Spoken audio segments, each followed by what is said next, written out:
Today we're going to change our front pads and rotors on a 2004 Buick LeSabre. A lot of GM cars have this same design. You're going to need a C-clamp to compress the caliper. You're going to need a 15 for the caliper pin bolts and the caliper bracket bolts. Sometimes they're 13s or 14s. Always check before you go start wrenching on stuff. If you don't have a extendable ratchet like I do, then you might want to have a breaker bar. First thing you do is you separate the pins from the caliper bracket.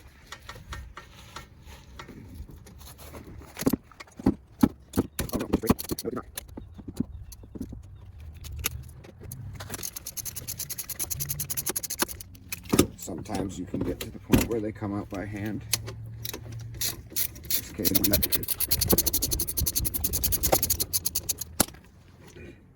Oh, nice.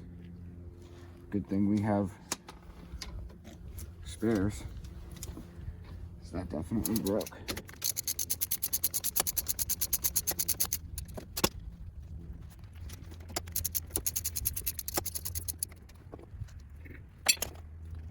Pull the caliper off like this. Hang it up on the strut.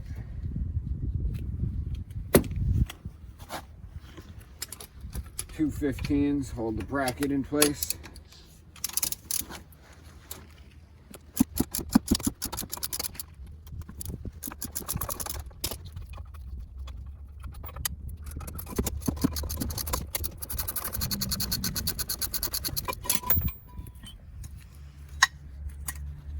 Pads, they slide out usually. Sometimes you gotta smash them out with a hammer. In this case we don't. The rotor slides off like so, and then you put it back together with new parts.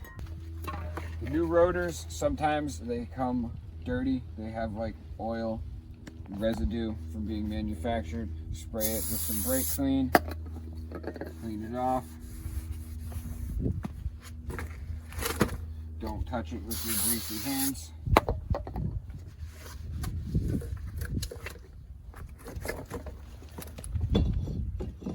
Slide this on. Either take a pair of vice grips and clamp this so it doesn't move, or put a lug nut on it. I usually put a lug nut on it. Well, this doesn't want to go any further, so that's fine. Put your caliper bracket back on. Remove your hardware, so we're going to replace that.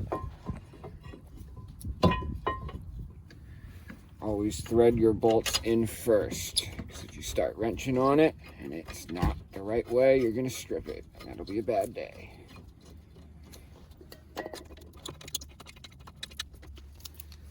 Tighten these with your 15mm socket.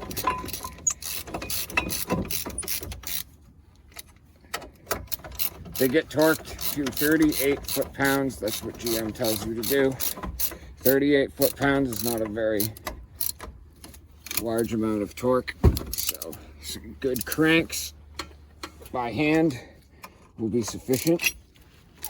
Caliper bracket hardware clips onto notches on the caliper bracket. Make sure that when you install it, you're not rubbing up against the rotor.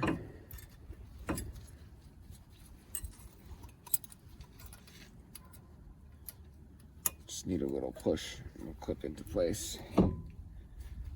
Sometimes when you put your new pads on, you'll have to grind the edges with a bench grinder to make sure that they fit. Let's see how lucky we are. We are incredibly lucky today because these fit right in. They fit in, well, that other one did.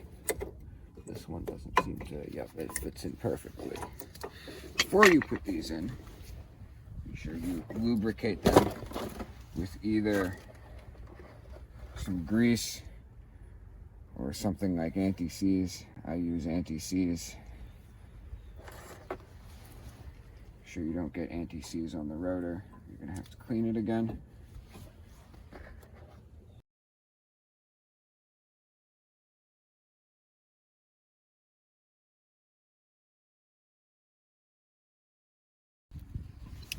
Then you need your C-clamp and an old brake pad.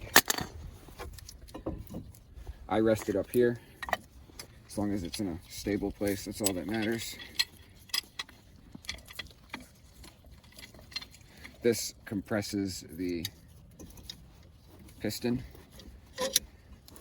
back, pushing all of the fluid back into the master cylinder.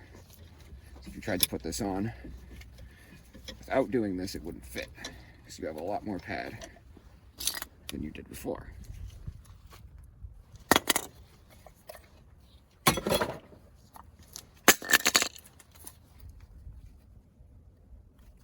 This clips on like this.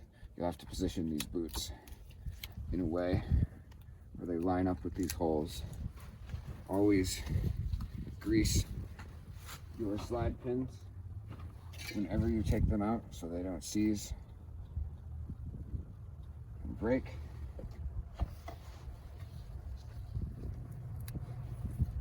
These are 15s, and always thread them in by hand before wrenching on them so they don't break. Other slide pin. This one might be a bit more difficult because you got this one holding this in. Take your 15, the ratchet, tighten it down. These get a much smaller amount of torque, so torque wrench isn't really needed. Don't over tighten these because they'll break if you do. Are good. Pull up with that should be sufficient. Hose in the way, so you might have to do most of this by hand. That's it. You have replaced your rotor and brake pads. When you go to start the car, before you start the car, pump the brakes till they get stiff. That'll push fluid out this way, so when you start it, it evens out. Otherwise, your car will go flying forward. Always tighten your lug nuts in a star pattern so you space out the torque evenly. Alright, I have a digital torque wrench. Some torque wrenches are manually adjustable. Mine's digital, 110 foot-pounds. Crank these in a star pattern till it beeps. If you had a manual one, it would click. And then after about 50 to 100 miles of driving, always re-torque. And that's it.